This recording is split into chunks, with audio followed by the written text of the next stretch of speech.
Day 20, Chronological Bible in a Year, Genesis chapters 49 and 50. Chapter 49. Then Jacob called together all his sons and said, "Gather around me, and I will tell you what will happen to each of you in the days to come. Come and listen, you sons of Jacob. Listen to Israel, your father. Reuben, you are my firstborn, my strength, the child of my vigorous youth. You are first in rank and first in power.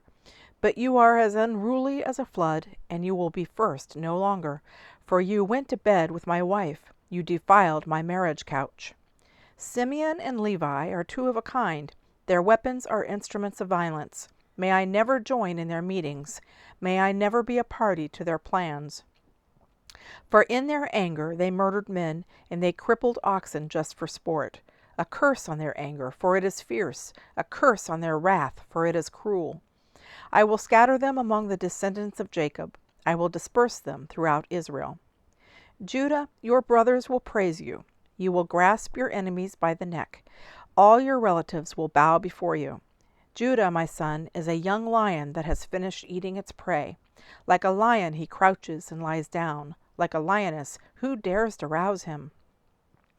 The scepter will not depart from Judah, nor the ruler's staff from his descendants, until the coming of the one to whom it belongs, the one whom all nations will honor. He ties his foal to a grapevine, the colt of his donkey to a choice vine. He washes his clothes in wine, his robes in the blood of grapes.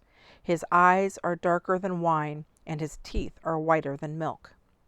Zebulun will settle by the seashore, and will be a harbor for ships. His borders will extend to Sidon.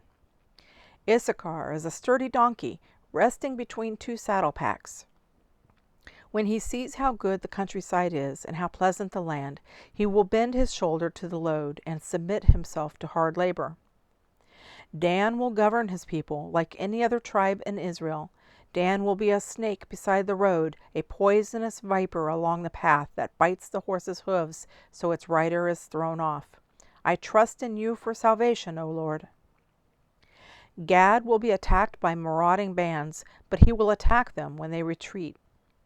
Asher will dine on rich foods and produce food fit for kings. Naphtali is a doe set free that bears beautiful fawns. Joseph is the foal of a wild donkey, the foal of a wild donkey at a spring, one of the wild donkeys on the ridge. Archers attacked him savagely. They shot at him and harassed him, but his bow remained taut, and his arms were strengthened by the hands of the mighty one of Jacob, by the shepherd, the rock of Israel. May the God of your father help you. May the Almighty bless you with the blessings of the heavens above, and blessings of the watery depths below, and blessings of the breasts and womb. May my fatherly blessings on you surpass the blessings of my ancestors, reaching to the heights of the eternal hills. May these blessings rest on the head of Joseph, who is a prince among his brothers. Benjamin is a ravenous wolf, devouring his enemies in the morning and dividing his plunder in the evening. These are the 12 tribes of Israel, and this is what their father said as he told his sons goodbye. He blessed each one with an appropriate message. Then Jacob instructed them, "Soon I will die and join my ancestors. Bury me with my father and grandfather in the cave in the field of Ephron the Hittite. This is the cave in the field of Machpelah, near Mamre in Canaan, that Abraham bought from Ephron the Hittite as a permanent burial site. There Abraham and his wife Sarah are buried. There Isaac and his wife Rebekah are buried. And there I buried Leah. It is the plot of land and the cave that my grandfather Abraham bought from the Hittites." When Jacob had finished this charge to his sons, he drew his feet into the bed, breathed his last, and joined his ancestors in death. Chapter 50. Joseph threw himself on his father and wept over him and kissed him. Then Joseph told the physicians who served him to embalm his father's body. So Jacob was embalmed. The embalming process took the usual 40 days, and the Egyptians mourned his death for 70 days. When the period of mourning was over, Joseph approached Pharaoh's advisers and said, "Please do me this favor and speak to Pharaoh on my behalf. Tell him that my father made me swear an oath. He said to me, Listen, I am about to die. Take my body back to the land of Canaan and bury me in the tomb I prepared for myself. So please allow me to go and bury my father. After his burial, I will return without delay." Pharaoh agreed to Joseph's request. "Go and bury your father, as he made you promise," he said.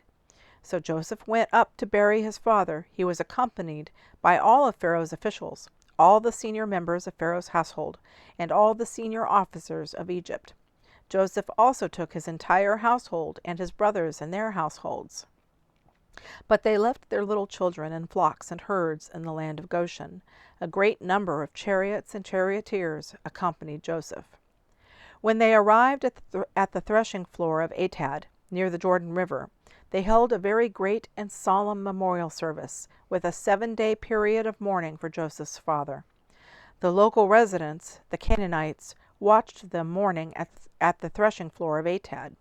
Then they renamed that place, which is near the Jordan, Abel Mizraim, for they said, "This is a place of deep mourning for these Egyptians."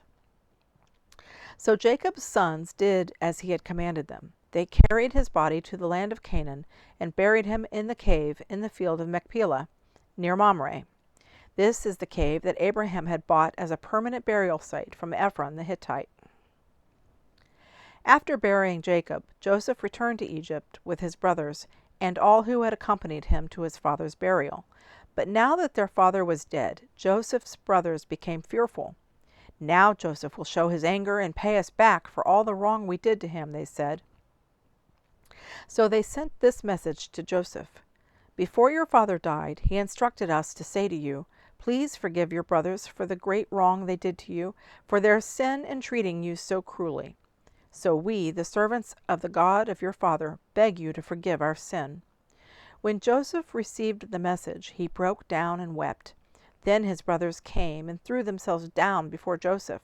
"Look, we are your slaves," they said. But Joseph replied, "Don't be afraid of me. Am I God that I can punish you? You intended to harm me, but God intended it all for good.